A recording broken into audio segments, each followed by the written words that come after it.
김경엽 의원입니다. 작년 국정감사에서 본 의원이 기획재정부의 세법 해석의 문제를 지적을 하면서 소수의 재벌과 대기업의 절세 수단으로 악용될 소지가 대단히 높다.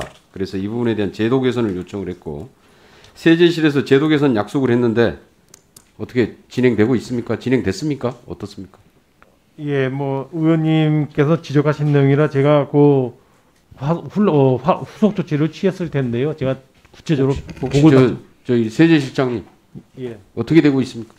지난 국감에서 의원님 지적하신 걸 제가 기억하기로는 세제실 세법 해석하는 것과 조세 심판원에서 심판 결정하는 것이 다른 경우가 있어서 그 심판 청구 등 불복 청구인 사안에 대해서는 세제실에서 세법 해석을 하지 않는 게 바람직하지 않냐 의견을 주셨던 걸로 기억합니다. 근데 저희가 그 부분에 대해서 많은 고민을 했었고요. 심판원과도 협의를 했었는데 심판 청구가 들어와 있다고 해서 그 불복 기간 중에 기재부가 해석을 안 하기는 어렵다라고 저희가 결론을 내렸습니다. 예, 거기까지. 예, 지금 이게 실제로 좀 제대로 좀 안 되고 있는 것 같은데요. 최근에 드러난 몇 가지 사례 한번 살펴보도록 하겠습니다. 정말 막강한 세법 해석입니다. 세법 해석은 엄청나게 큰 시장이에요. 조세심판원에서 예규부터 받아오라고 하는 경우가 많아요. 예, 시중에 지금 의견들입니다. 세법 해석의 사례를 한번 보겠습니다. 넷마블의 사례입니다. 넷마블 엑서스하고 넷마블 엘루 두 개의 자회사를 지분 전체를 매입해서 자회사를 만들죠. 넷마블 신주 205만 주를 발행을 해가지고 이걸 상장을 하게 되는데, 넷마블 주식 가치가 그 당시에는 901억 원에서 상장 시점에서 가면 2143억으로 1242억 원의 평가 차익이 발생합니다.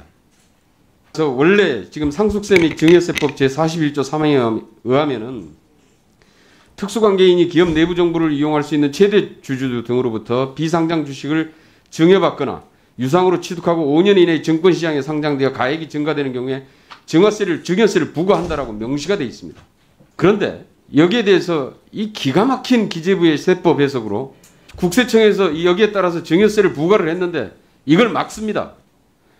그렇게 해서 실제로 넷마블이 증여세를 500억 이상의 증여세를 부담해야 되는데 이걸 세금을 아주 딱 면제를 해줍니다.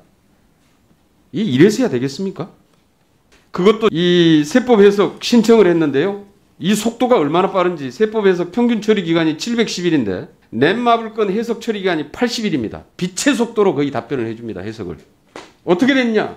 바로 기재부 세제실 과장 출신의 전관이 로펌 변호사로 가가지고 이걸 하고 있는 겁니다. 내부 좋고 누이 좋고 정관 예우, 정관 특혜의 수준을 넘어서 전관, 현관 유착 관계다 이건. 이렇게 보여집니다. 다음 사례 한번 볼까요? 현대 기아차 사례입니다. 국외 비용을 줄이면은 세액공제 한도가 올라가서 상당한 세제 혜택을 볼 수 있습니다. 당연히 국내외에 함께 연관되어 있는 공동연구개발비 같은 경우에 이 매출 지분에 따라서 이 비용을 산정하도록 되어 있습니다.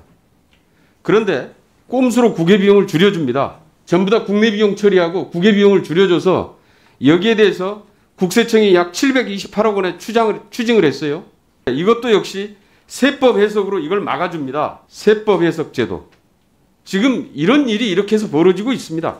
아까 우리 부총리께서 답변 중에 오늘 3억 주주요건 양도소득세 문제 관련해서 세수 확보 목적이 아니다. 계속 이제 이렇게 얘기하시는데 세수 확보도 해야죠. 해야 됩니다. 그리고 기재부가 세수 확보를 하는 게 가장 중요한 임무 중에 하나.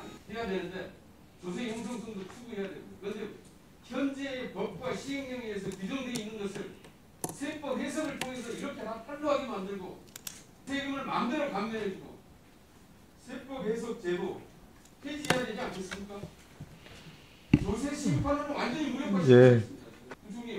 예, 의원님, 지금 말씀하신 사례를 본다면 세법 해석 자체가 공정하지 않다든가 또는 절차에 맞지 않다든가 또는 논리에 맞지 않다든가 하는 거는 저는 바뀌어져야 된다 생각합니다. 그 과정에서 또 잘못된 게 있다면 저희가 반성하고 고쳐야 되고요. 그러나 이 사례를 이유로 해서 세법을 최종적으로 운용하는 세제실의 세법 해석 자체를 없애는 거는 저는 그거는 조금 좀 과한 것 같고요. 저희가 이러한 혹시 제가 이 내용을 좀 더 살펴보겠습니다만은 잘못된 해석이라든가 또는 너무 재량이 남용된 해석이라든가 이런 일이 있는 거를 방지해야지 세법 해석 자체를 없애는 거는 저는 좀 어렵지 않을까. 예, 네. 김경엽 의원님 수고하셨습니다. 네. 이런 식으로 세금을 깎아주고 면제해주고 특혜를 베푸는 것이 과연 정당한지 저는 이 부분에 대해서 이 세법 해석 과정에서 발생한 세금 감면 혜택 특혜를 주는 부분에 대해서 감사가 필요하다고 생각하고 감사를 청구해 주실 것을 요청합니다.